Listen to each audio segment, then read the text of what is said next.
about 15 years, and it was originally set up with Idaho State University in Pocatello in partnership with AARP. And they wanted to set up classes to the AARP community that was affordable, that was run by volunteers. We are all volunteers. The presenters are volunteers. I'm a volunteer. And just to have active engagement with the community. And it's been around since 2014. Of course, we had it in person before the pandemic, and now it's over Zoom, which is kind of cool in a way, because I'm noticing that we're reaching far beyond just the Boise community. There's folks from Pocatello, from Idaho Falls, from northern Idaho. So it's in that respect, we can't get together, but we're reaching a lot more people. And just some Zoom keeping, everybody agreed that the presentation is being recorded. You can leave anytime that you need to. And I might be blanking my screen, my picture. I have dogs in and out of the house that might be barking. All your microphones will be muted. However, Melanie she'll monitor the questions and have some natural breaks where she'll answer questions, and there'll be opportunities for face-to-face video questions also. I will, since we all are run by volunteers, I will go ahead and share Kathy McDougall's email address if anybody is interested in being a volunteer for AARP. And also, if you have any ideas for any classes for future semesters. And now I'd like to introduce Melanie, Dr. Melanie Wright. She's a research associate professor at the College of Pharmacy at Idaho State University. She has a master's degree in psychology and a PhD in industrial engineering. She leads a multidisciplinary research program to optimize human system performance in healthcare. Her primary area of research applies human-centered design methods to design more effective clinical processes and technologies. In addition, she works to improve communication and team working within healthcare worker teams and between healthcare workers and patients. I personally am really excited about this class, Empathy and Empathy Skills. So welcome, Melanie, and thank you for doing this presentation today. Good morning, everyone. Thank you for having me. Lisa, I got a pop-up, somebody entering the waiting room. I just hit admit. I don't know if you are getting those, or if it's just because I'm presenting that I'm seeing those now. So I'll hit them if I see them, if that's okay. Is that okay? Sure, go for it. All right. Hi, everybody. I've been in the Boise area for about 10 years now, 9 years. I was at St. Alphonsus before I came to ISU, and I've been at ISU for a year. And some of the things I'm going to talk about came from some work I started at St. Alphonsus. I was working for Trinity Health, which is a larger healthcare system that includes over like 100 hospitals nationally. And one of the things that we were seeing was increased rates of violence against caregivers, nurses, and other folks working in the hospital setting. And so some of this work spun off of that, and I'll explain some of that as I go through the presentation. But I also, kind of have a deep interest in the idea, in the topic of empathy. Prior to coming to Boise, when I first started working in healthcare, one of the areas I worked a lot in was in understanding teamwork and communication, and particularly in healthcare teams, like between doctors and nurses and other people working in the healthcare setting. And so I had done some work teamwork skills and team communication. And a lot of my work is grounded in how do you measure whether or not someone is good at these things. And so you'll see a little bit of that sprinkled in here. And that survey I sent out to you has a little bit of that flavor to it. And I'll talk a little bit about that. So that's going to make it a little bit sciencey. I hope that's okay. But if it gets too sciencey, feel free to back me up and say, can you say this more in plain language or whatever. So let's just start with, let me make sure everything's going. What is empathy? And so I invite you either in the chat or if you just want to unmute yourself and speak up. I'd love to hear what you guys think of empathy as the sort of the definition of it.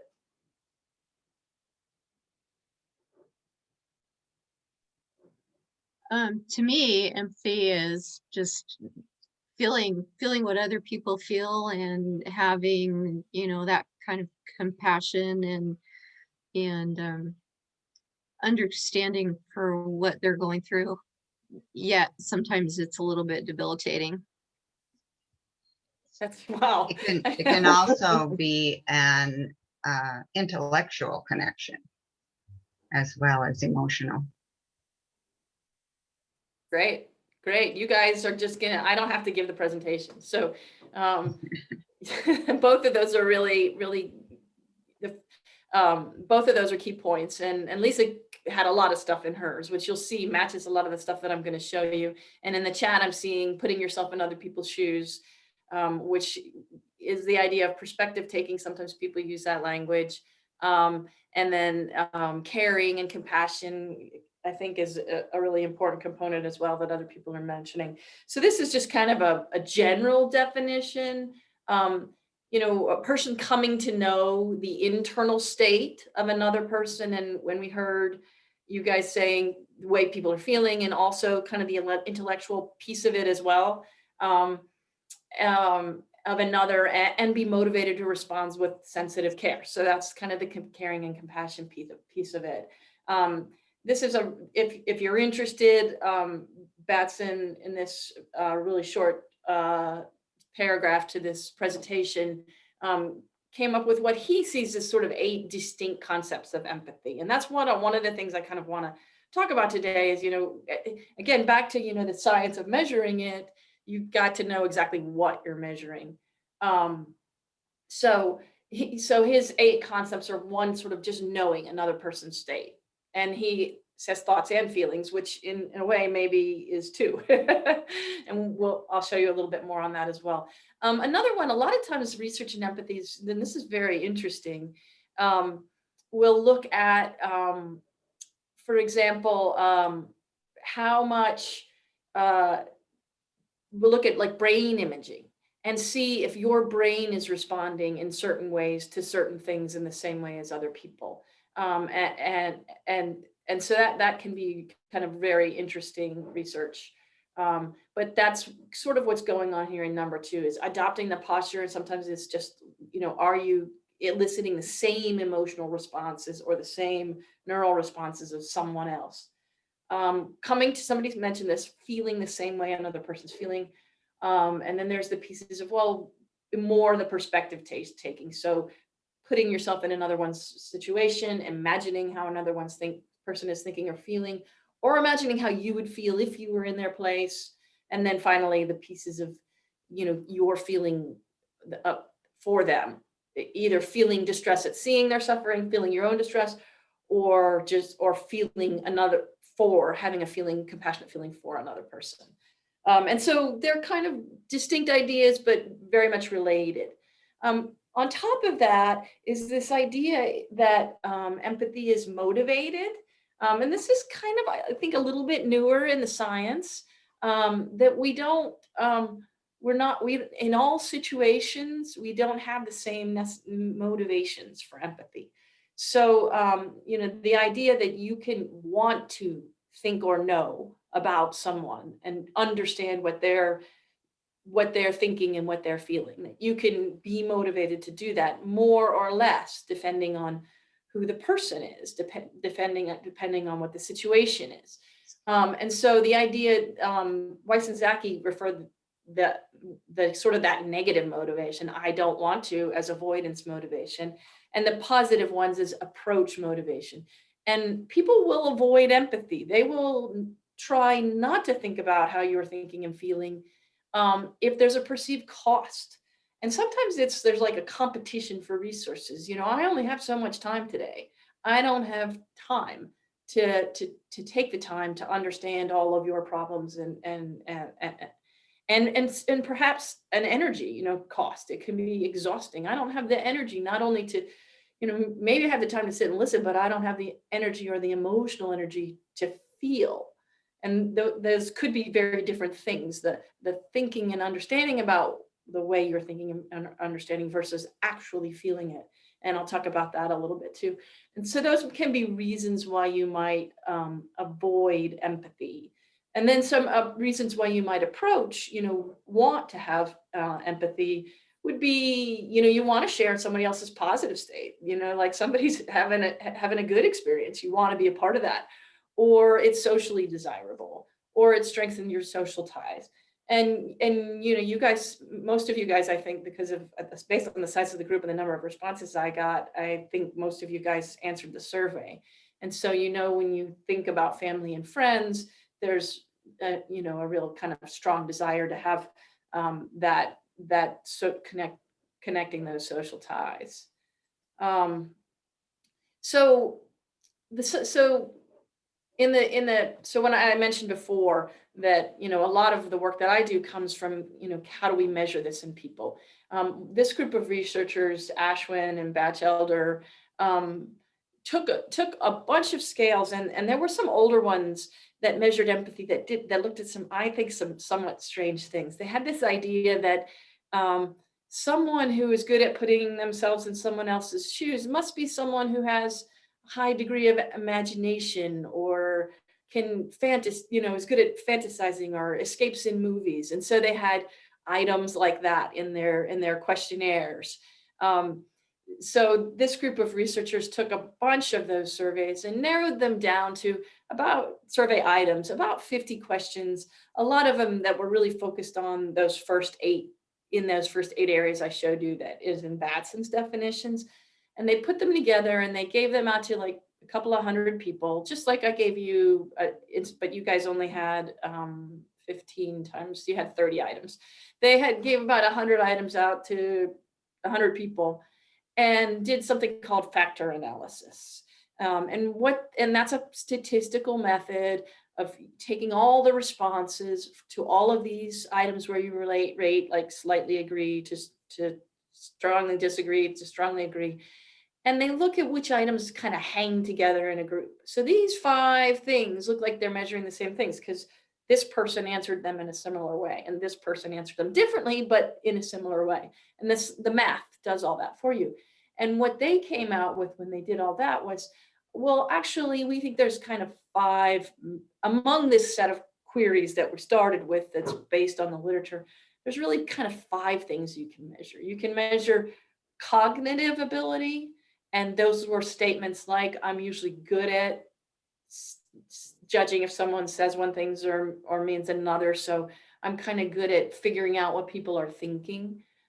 Cognitive drive, and I mentioned the motivation piece. So in here, these questions, these or items are more focused on whether you want to empathize. So when talking with people close to me, I'm not very, this one's reverse worded. So some of the items are reverse worded. I'm not very interested in what they might be thinking. That would be kind of a negative. But if you said, I am very interested, that would be high cognitive drive. Affective ability. So affective, so cognitive being the thinking piece and affective being the feeling piece. So I'm good at figuring out how people are feeling. I'm good at kind of reading them. I'm good at responding and acting in response to them. Affective drive, I want to be good at understanding how people are feeling. And then the last one, and you guys got some questions about this. This is affective reactivity. This is actually, you know, more likely to be feeling what they're feeling, or maybe you might not be feeling the same thing they're feeling, but you might be feeling something in response. So somebody is really in pain, you might feel sadness. You might not literally feel pain, but you might feel some, and it's a little bit different than the others, in that I think of it as being something that perhaps is modifiable, but perhaps maybe less controllable. And we'll talk a little bit more about the idea of whether empathy is fixed or changeable as we go through. And this is just a fancy graph that lays out those 5 things. These motivation components: drive, cognitive, and affective. And then the feeling. So we've got feeling in this dimension and thinking in this dimension. And then we've got the idea of, I want to, here, I believe I can, or I'm good at it, like I know I am, here. And then this idea of motivated empathy. And the area that I'm doing a lot of my work on, I'm kind of tending to focus more on this idea of drive or wanting to. Partly, you'll see in a minute when I show you some of the results from my research.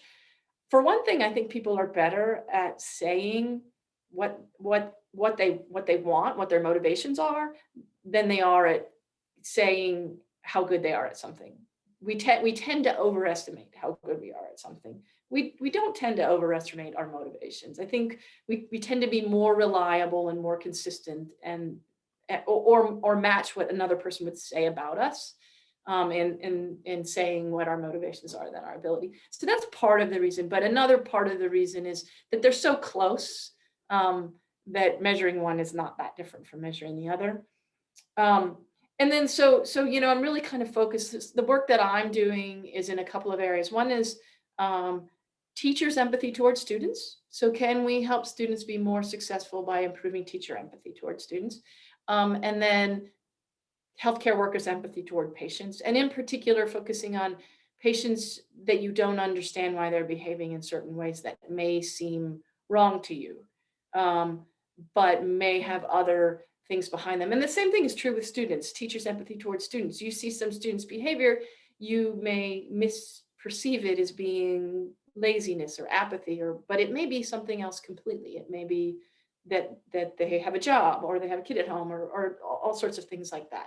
And so that's kind of the area that I'm working with in. And so that tends to be a little bit more in the motivation side. The other reason too is if you don't want to know, you're not going to know. And if you don't know, you're not going to act. And so I'm kind of starting at the beginning, and I feel like wanting to know is the beginning. And then if you look at kind of wanting to know as being that motivation, that you can have that range from low, no, I don't want to feel, I don't want to know what they're thinking and feeling, to high, yes, I do.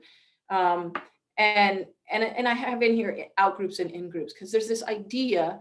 And one of the things about like high or approach empathy is that you tend to have more approach empathy with people who have similar experiences than you. And maybe people who come from similar backgrounds, or people who look like you, and people who are kind to you, and maybe people that you know better. And so those might be kind of like the idea of an in-group, where an out-group is maybe people who have had different experiences than you, in different backgrounds, or you don't know them very well. And I'll talk a little bit more about that scale and why I'm particularly interested in that in some of the work we're doing. So I'll take a little break from talking now. I know I said a lot, and reach out to you guys to see what you think about this idea of situational empathy. If you maybe want to share an example where you feel more empathic in certain situation than another, or for a certain person than another.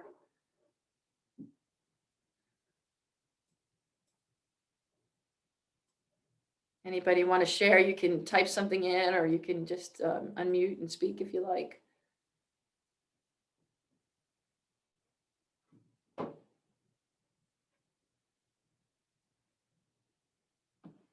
And if no one wants to, I'll move on to the survey, because you all expressed yourselves that way.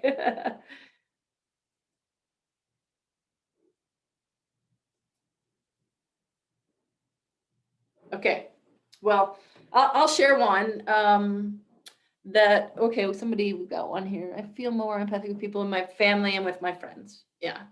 You kind of naturally feel that way. If you think about strangers versus people you know. There may be some kind of specific things. I work like it's easier with people you know well. Yeah. In my work with students, I make an effort to try to be more empathic with students who struggle with English, for example. Um, it's more work for me because it's more work for me to understand them, but I work to do that because I see they have a struggle too. And it could be possible for someone to see that as a barrier and be something you might want to try to get better at. I asked you guys questions about your family and friends and your doctor. And some people thought the doctor question was weird. And it is a little weird, right? Because doctors, for one thing, and the reason we picked doctor, I'm working with a student on this as well. And so she and I talked together about how to, what to put in that question. The reason we chose doctor partly was because of COVID-19. We wanted to make sure we included a person that was not a friend or family that you may have interacted with in the last year. So sadly, some of us are pretty limited in our social interactions this year. So that was part of the reason we chose doctor. It is a little odd because a lot of times doctors choose to keep their private lives very, very private. And somebody made a comment about people having different capacities for empathy and I'm going to talk about that in a little bit. So we'll bring that up. But I asked the same questions. And so there's three, these are your responses. And affective reactivity. So if you remember, that is actually literally feeling something, right? So I feel bad when it seems like my doctor is feeling bad, or I feel bad when somebody in my family is feeling bad or sad or whatever it is. Affective drive is that's how much you want to know how your family or your doctor is feeling. And cognitive drive is that's how much you want to know what they're thinking. Okay, so those are the sort of three categories. And what we see here is that across the board, the oranges, you're someone close to you, you rated higher, that you felt their feelings, that you wanted to know what they were feeling, and that you wanted to know what they were thinking. I think it's a little bit interesting that with friends and families, we really want to know what they're feeling, even more than we want to know what they're thinking. And if you care, if you want the science, this is a really, really strong, statistically significant difference with a relatively small sample size. So it is, this is kind of proof for you that empathy is situational, that it does depend on who you're talking about. Not that that's surprising to anybody. I also think that it's a little bit interesting that you cared about equally how your doctor was thinking and feeling, whereas with your family, you care a little bit more about feeling. And it's probably good that we don't react to have that strong reactive response to people to too many people in our lives. And I'll show you some reasons why that's probably good. Let me move on for that. So I also pulled some data from another survey that we did. So we did the same survey with nurses, and this was related to that violence work that we were doing. Because we wanted to understand when nurses have to deal with people who are being, maybe being verbally abusive or even physically abusive with them day to day, how was their empathy linked to how they were able to handle that, and then also I'll share a little bit about their emotional wellness as well. And so we asked similar questions to nurses about patients, and so what you see is that nurses also had lower feeling what their patients were feeling. Thank goodness, because if they had to carry the burden of every patient every day, that would be really hard. It's already hard. And this number is not negative, right? So we had five questions with a 4 being the highest. So 20 is strongly agree. And then 3 times 5 is 15 is slightly agree, and 2 times 5, 10 is slightly disagree. So this is kind of, they still feel something when their patients are feeling bad, but it's not nothing. Some people, might not feel it, but some people might. But nurses have almost the same drive to want to know what their patients are thinking as you do for your family and friends. And I mean, that's part of perhaps a caring profession. But I just thought it was interesting to look at that. So why is empathy important? I'll open that question to you guys and see if you want to share.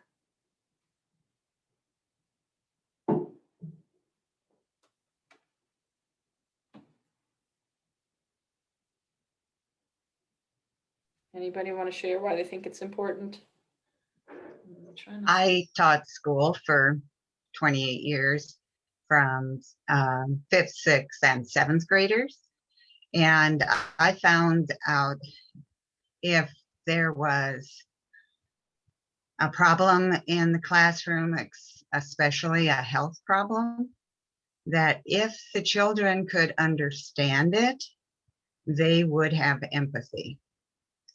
But I would have to get the permission of the parent to either have them come in and take the child out of the classroom and explain why they couldn't walk right or why they couldn't talk right, or and as soon as if the parent would allow it, and as soon as I did it, it was like a whole different classroom. The children would rush around them. Oh, won't you come play with me? Where they had totally avoided that child before. Wow. So it's very important. That's very powerful. Anybody else want to share? I could, it could facilitate working through problems. Sure, I think empathy really does help with conflict resolution.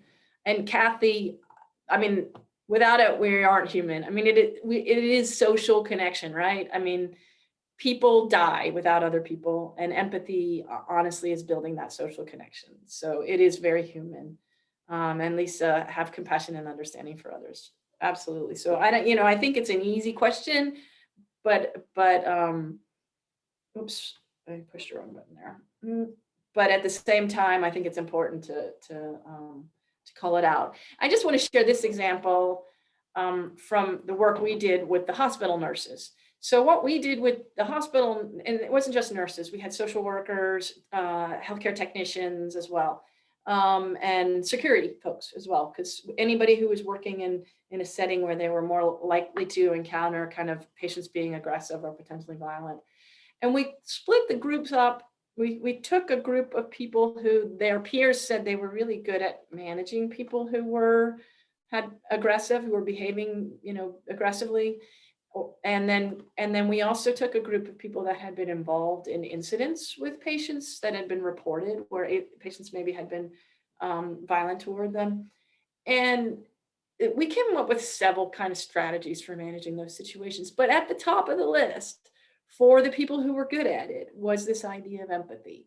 And they said, everyone in that group said, you start with this person, no matter how they're behaving in this moment, that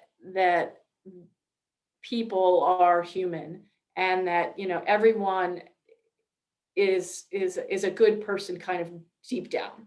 And so they come into every situation with this very non-judgmental attitude. And they also come in with this very open attitude to the way they're acting in this moment right now is not necessarily who they are, that they're seeing them at their worst. And it was really such a fun project, because these wonderful people would say, somebody literally would be spitting at them, and they would be as nice as they could to them, and help them get food and help them get settled and try to, get them what they needed, and then see them later in the community in a different state of mind, and come up to them and say, thank you so much for what you did to me. That wasn't me in that moment. And so they get that reinforced. And that's a little bit, when I talked about that motivation, the low going from avoidance to approach, part of getting into that approach is getting positive feedback from your efforts. So if you make efforts all the time and you never get a reward from that, you're going to be more likely to kind of avoid it. And because a lot of these people work with these people more, or they work with these people for longer periods of time, they're more likely to eventually get some positive back from that, from the work that they did. So those are just a couple of quotes from the people we interviewed about that. So kind of from coming back to the science of measurement, some of the stuff that I do, can we quantify how much empathy is good or bad for me giving empathy to someone else, as opposed to it's good for the person who's receiving it too. Is it good for me in my emotional well-being? And if you follow like the happiness research, I don't know if some great movies that, something that makes people happy is taking care of other people. True happiness it doesn't come from looking for what you need. A lot of times it comes from giving to other people. But anyway, I wanted to kind of look at, how does empathy impact our own emotional well-being? So this was the same survey with the nurses that I shared a little bit of data compared to yours. We asked these questions. I just want to, let's see, Gypsy added a comment too. Without empathy for others, it's easy to slip into caring only for those with similar backgrounds. And yes, I mean, I think this idea of equity and fairness and being open to wide varieties is wonderful. You have to be able to fill your own, you have to be able to fill your own tank in order to give emotional support to others. So let me talk about this a little bit. This has a little bit to do with that. So this is a measure that comes from, this is a site here from Sexton and these guys, and it's really well validated. You can ask 3 or 4 questions about, it's mostly in the context of being emotionally well in your work. So emotional thriving, that's, I'm happy in my work from day to day. Emotional recovery is more about if something goes bad at work, I can recover from that. I can get back from that and move on. And then burnout is when you get to the point of, I find it really hard to get out of bed in the morning. Those are the kinds of items that are in that. And these numbers in here are based on some math. And a positive number means a positive relationship. So it means that these two things are, and 0.5 is a high number in this type of analysis. These two things are very strongly related. So if you are emotionally thriving, you're also likely to have strong emotional recovery. But if you, and then they're both negatively related to burnout. So if you have low emotional recovery, you're more likely to be burned out. That's the way people look in general. This was this group of nurses I surveyed. These numbers are from that, but that's pretty common. So then we asked them about their empathic drive. So in this one, I didn't totally separate out cognitive drive from feeling, just because of where we were in the development of the question items. And they're so strongly overlapped anyway. It doesn't matter that much. It's not like I care. If you care more what someone's thinking, you're also more likely to care what they're feeling. And then we asked them about their empathic ability. And we asked them questions that looked at their affective reactivity. And with nurses, it's a little bit odd because sometimes, when you think about family and friends and you think about, are you feeling what they're feeling? If they're sad, you're sad. If you think about the conflict piece of it, I don't think we really have separated these out as measurements yet. Like feeling the same as someone versus if someone's angry at you, you get angry back at them. And I don't know if those go together. Right now, they're kind of measured both in here, and I don't know if they go together or not. But either way, it is a heightened emotion to somebody else's heightened emotion. Karen, I'll come back to that question in a little bit about whether men or women are more empathic. So what we find here is that if you, so your empathic drive affects your ability. So if you have high drive or high ability, they're related, and it's a two-way arrow. So I don't know which comes first. But I do know that empathic drive is what motivates emotional thriving and emotional recovery, not your ability. So if you're good at it, it doesn't mean that you're going to be emotionally well. It's that you want to be good at it that makes you emotionally well. So that's another reason that I've become more interested in this construct. And so it may seem like a small number, but this is a pretty strong relationship. If you think of all the things that go into whether or not you're happy at your job, the fact that whether you want to care about what people are thinking or feeling has that strong of an impact on how good you feel in your job, that's a pretty strong connection. So if you find yourself as someone who is potentially low in empathic drive, understanding why and thinking about, whether you can change that might make you feel better in other ways as well. And then this reactivity component, and I mentioned I was going to talk about this. So if you're feeling everybody else's pain all the time, so if somebody mentioned refilling your tank, that is potentially going to lead you to burnout. And I do think these are different, right? So I think I'm a little bit high in affective reactivity. I cry really easily. I cry at TV weddings, kind of thing. And so and I don't work in a caring profession, which is probably good for me. But I have so maybe there are people who have high affective reactivity, you can make choices like that. So you just kind of probably need to moderate where, what you're doing, where you're doing, but going.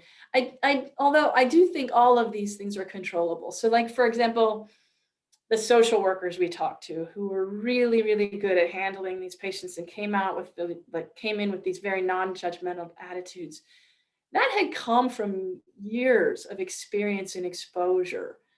And the more, of them being open to hearing their stories, being open to understanding how they're feeling and learning how to not take it home with them. So, while I say I may naturally have high affective reactivity, it doesn't mean I need to have it all the time in every circumstance. And I can't learn how to moderate that. If I did decide that I wanted to become a nurse or something like that. Men versus women. So in this survey, what we found was that this survey didn't have a lot of men in it. And so, because it was mostly nurses, but men were more confident managing aggressive patients. That was a question we asked. How confident are you managing it? Men were more confident, which also impacts their some of these things, but I didn't put this in here. The survey that I shared with you, Batchelder and Ashton, that group, they found that women were more empathic than men in their questions. Your guys' survey that I did, there were only 8 men who responded. Men actually were a little higher. Now, it wasn't statistically significant because there's only 8 men in that response. So it was really, really low number. So when you get really high numbers, it does look like women perhaps are more empathic than men. And I think women tend to have more affective reactivity than men. And it was really interesting for me to see as I did that work with violent patients that men were actually, we didn't get enough. We didn't get a big sample size, but I had this kind of feeling that men were pretty good at the men that were in these groups, the men that are social workers and those sorts of things, were pretty good at wanting to think and feel and understanding thinking and feeling without carrying that burden with them. So they had that ability to balance that. Not that women didn't. There's plenty of women who were really good at that too. So yeah, and I'm going to ask the question of you guys, the other question. So somebody said,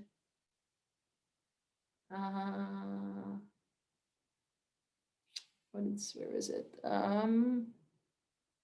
I thought somebody said some people are born. Yes, I wonder if people vary in their capacity for empathy, just as they vary in personality, etc. So that's my question to you guys.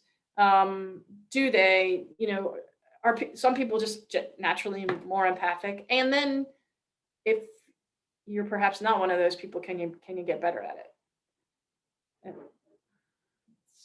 And feel free to talk or text. So no, it's not fixed. Learn the skill like many other skills. Anybody? I'd like to say something if that's Sure, okay. yes. Okay, so I'm kind of a mixed bag here. I have a master's in counseling, an undergrad in horticulture, and I've made my career as a musician with Seattle Opera for years, okay, and just retired. So in looking at this question, it has been interesting to me to note that in the performing arts, there is a higher degree of emotional understanding because you have to create other people as characters. It's also valued in that. With that, you also, however, can get some really, really extreme and unpleasant people that that I don't see in the normal population. It's like it's not allowed to be that extreme. Okay. And I know for myself that because I am that type of musician as an accompanist and coach, that is extremely important in being able to artistically express the music. It's of paramount importance because music talks to people through their emotions, and we know that. It, however, is not so good in lots of other circumstances to be at that other thing, and you start to realize there are people, people with personality disorders, sociopaths, borderline personality, etc., who have so many other things in the way that what would work with somebody else, and as an empath, is potentially harmful to you yourself and to other people. So just as talent in performing arts is kind of a variable, it is my feeling that empathy is also a variable, and you can improve it, but some people just naturally are more empathic than others, which, okay, then you have to learn to deal with that in the opposite direction almost. Yeah.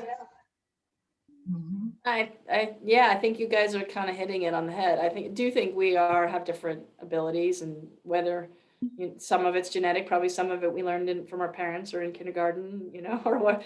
Yeah, how much is the nature versus or in our environment, what how we were raised in our generation, whatever it might be.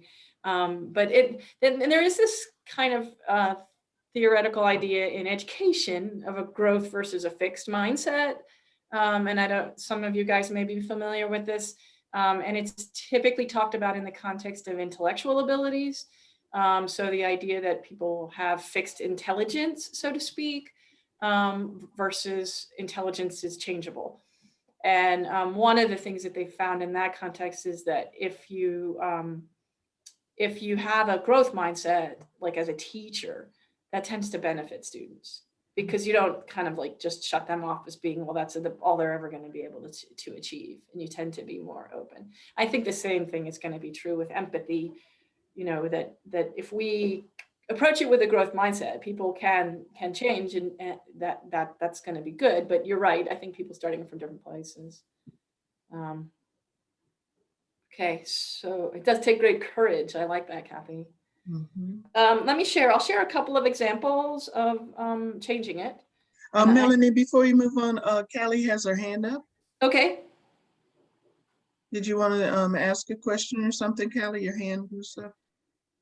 Oh, it's down now, I think. So, Okay. Okay. So I'll share a couple of examples. This is at teachers. This is a study that came out of psychology, Stanford, and they did an experiment. Well, they did multiple experiments, but I'm going to talk about the final one, where they trained teachers in an empathic mindset, and it was 31 math teachers at middle schools. And in some of their earlier experiments, they looked at kind of different mindset conditions of teachers, and they came up with this concept of a punitive mindset versus an empathic mindset. and this is in the context of a student who's getting up and walking around in class. And a punitive mindset might be, I'll give him a warning, and then I'll send him to the hall, and then I'll send him to the principal. And it's very structured, and it's, you either do the, you have the behavior, there's a response. Whereas an empathic mindset was more, well, let me try to understand why you're getting up and walking around. And maybe there's a reason. If there's a reason, maybe there's something I can do to help you. Not, and this came up when I gave a similar presentation to some of my colleagues at ISU, not to say that they can't, to allow them to get up and walk around. There's still the rules they have to follow, but trying to kind of help them with it. And so, sorry. So then what they, I was jumping to the results without kind of explaining the study. So then they have these 31 math students in, I think, four different schools, 7th and 8th graders, math teachers. Half of them got some education on how to use technology to improve learning, just a control condition. So they still had to do the same amount of time and the same type of format of education. And then half of them got this a similar, it's kind of a workshop, and it was only a couple of hours. It was 2 different sessions over 2 different times. And they talked about what it was to have an empathic mindset. They provided stories from teachers and students. They provided sort of some of the positives. You know, they presented the idea that if you know what's behind the student's behavior, you can help them more. That kind of, let's move away from avoidance into approach and trying to understand them. But then also, they also shared that when you come forward with an empathic mindset, your students respect you more, and they're also more motivated to behave for you. So those are the kinds of things they shared, and they shared it, and it was just over, you know, maybe 2 hours of training. And then what they measured as the outcome, among a couple of other things, was whether or not how many students were suspended. And this is what the finding was. So the control group of 31 out of the so half of those 31 math teachers, they suspended 7 or 8% of their students. In the treatment group, they suspended like 4 or 5% of their students. And they share it broken out by different demographics and whether or not the students had prior suspensions. So they basically halved or nearly halved the suspensions with this kind of minor, simple training and empathy, and in the context of specific, you know, misbehavior in class students. And let's see. Yeah, I don't think there's anything else I wanted to say about that. Let me just look at my notes really. Students who, and then they did survey this group of students who had been previously suspended, and they also said that they respected their teachers that had gotten the experimental training more than they respected the teachers who hadn't. Let me move to the next slide. So this is kind of the last slide, the last really discussion topic, and I'm going to invite you guys to comment here as well, since you seem, you know, you guys could be teaching me. So what are the skills? So what are these empathy skills? You know, like I talk a lot about you know, trying to move.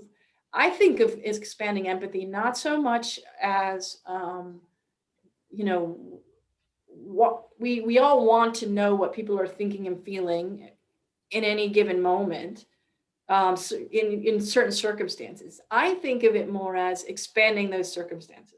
You know, can I expand the situations in which I want to know what a person is thinking and feeling? Can I identify the situations that I'm avoiding and get better at that? And you know, maybe it's like, you know, when I'm hungry or when my husband's hungry or whatever it is.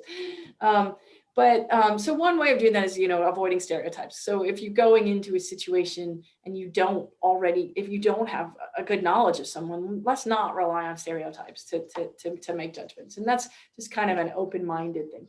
but knowing your own biases and prejudices and those empathic avoidances is really important. And that's part of the research I'm working on, because like, especially on the teacher-student thing, I would really like for people to begin to understand what personalities or what combinations of behaviors or characteristics of people are driving them to maybe just be dismissive of someone that they may not even be aware that they're doing.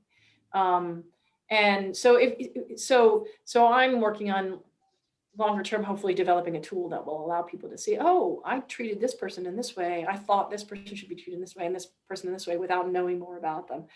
But there's some other tools you can use now without having that done. And one is just simply self-reflection. Just sit down and say, okay, if I stop and think about the times when I don't feel like doing that, what are they, and what groups are in, or what situations am I in, and are there things that I don't know about people or the situations? So then once you know them, then you can overcome them. And there's two ways to do that. So I know we kind of joke about having empathy to our doctors, but they're people too. And so, and they have a hard job, and it, it's not easy to come in and tell you that they think that you need to lose weight or whatever it is that it is that they're telling you to do. And so while you probably can't ask your doctor and listen to them tell you about their own personal lives and what their backgrounds are and things like that, but you could go and read and learn a little bit more about what it is to be a doctor, what they do in their day-to-day work and how much they have to do and things like that. So that's one way. And, like if there's a whole kind of group of people or a whole contextual situation, like the other political party or whatever that is, you can go and read and learn about their values and those sorts of things. And then in specific circumstances, certainly there's an opportunity to ask and listen and really listen to hear another person's viewpoint. I mentioned the growth mindset already. Communication skills is on here. I mean, obviously you're not going to be able to ask and listen if you don't have strong communication skills. Cultivating a sense of belonging. So when you do recognize that somebody is perhaps in an out group from the rest of the people, can you do things? And I loved what Judy that shared about the student, just explaining why people have the disabilities they have.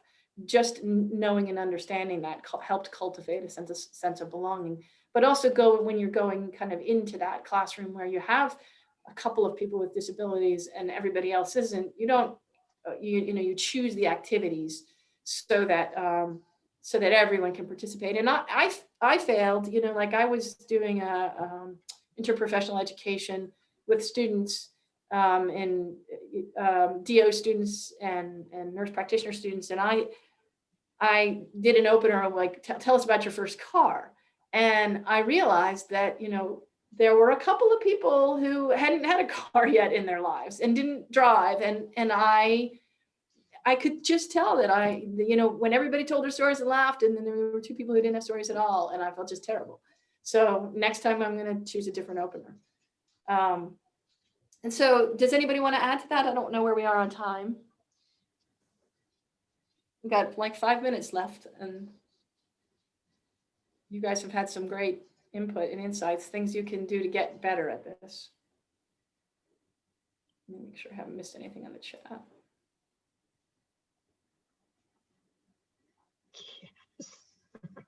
So Karen is asking about empathy and closed-mindedness. Sure. I mean,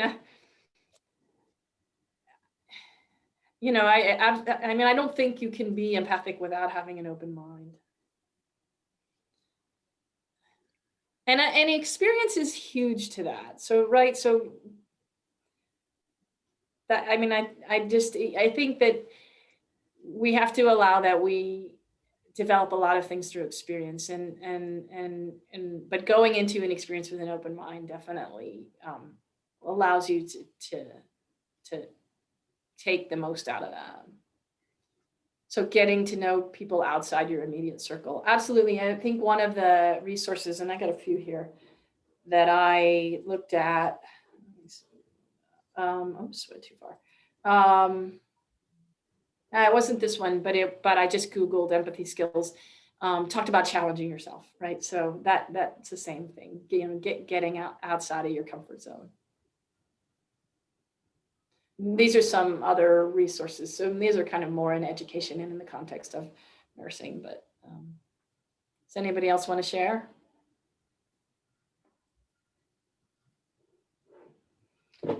This is my kind of lab. So this is sort of what we're doing now, interprofessional education, but I also do a lot of work on technology, trying to improve technology, but I have one more thing to share just to wrap it up. So let me turn it this way. Don't have empathy towards anyone, but I feel bad for people who do.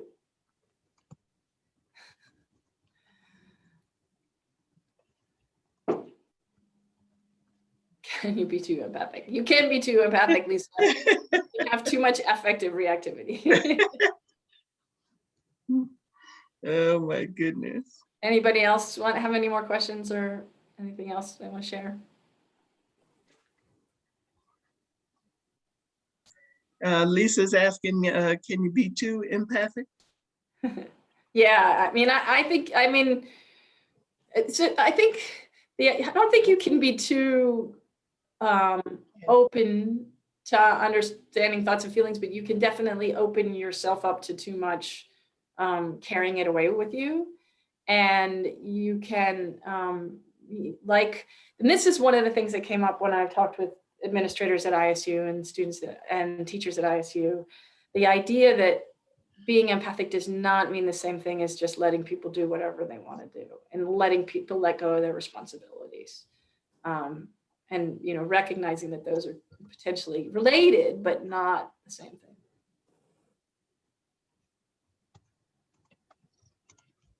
Yeah, I have, I just feel like sometimes I carry on, I have a lot of empathy for people in their situations and then I seem to carry it on my shoulders. Yes, so and I do cry, and I cry when people I don't even know are saying goodbye at an airport. I'll start crying. So, and I know we had a counselor in the group. Somebody shared yesterday at my presentation that she shared that a friend or family member would give her the same story all the time, and that she used to try to fix those problems. And her counselor said, you can't carry that away with you. Yes, you can listen, but it's not yours to carry.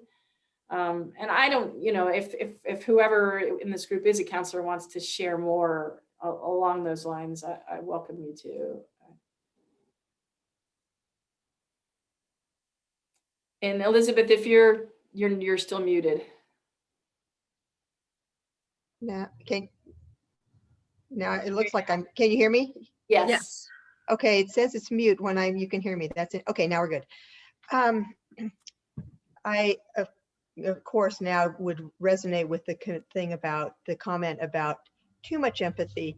It's interesting to note to me that the presentation itself is geared toward helping people consider how they might be more empathetic. And I have to wonder, knowing myself, I'm not going to go into that right now.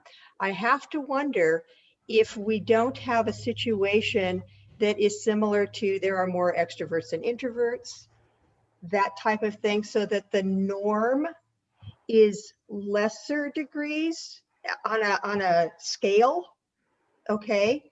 And so that people who really are high in actually being an empath, that are often told, grow up. Why do you always cry? They are made fun of. They are invalidated for having their feelings. And nobody has ever, in my case, I've had to try and figure it out on my own all along my life.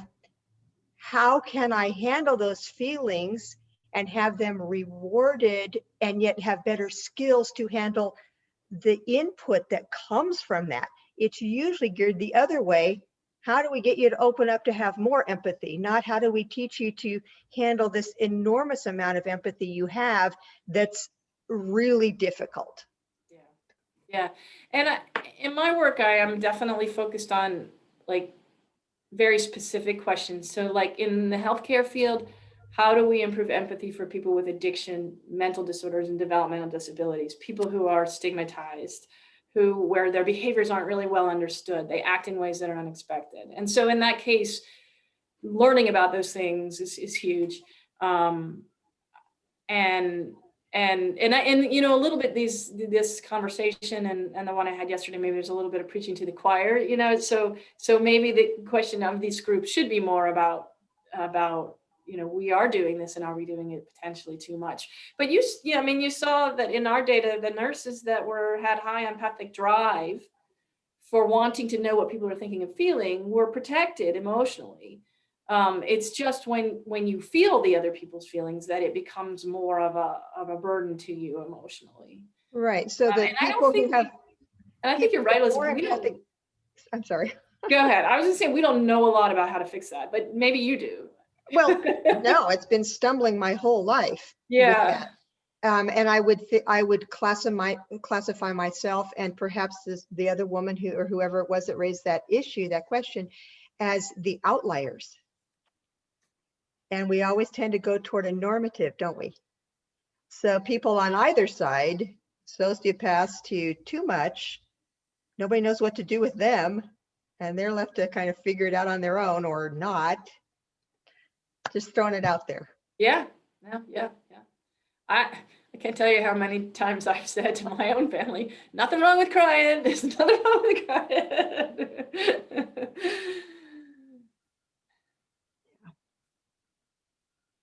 All right. I think we're done. Are we done? Thank you, guys. Thank Thank you. you. Thank you. Thank you, Melody. Thank you for the presentation. It was awesome. We learned a lot, and maybe Elizabeth, you could put together a class on how to lessen that empathic feeling, too much empathy. But thank you, everybody. Have a good rest of your day. You too. Thank you. Thank you. Bye, all. Bye. Okay, get out of screen.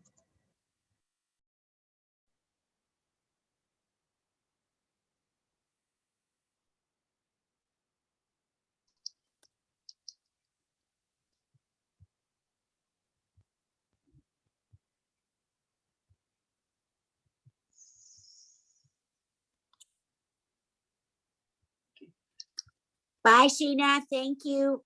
Bye. Thank you. It was very informative and very interesting. Yeah, she's really good. I kind of need more time to digest the 2 or 3 of those topics she was talking about there. Me too. Well, you take care. All right, you too. Bye-bye, honey. Bye-bye.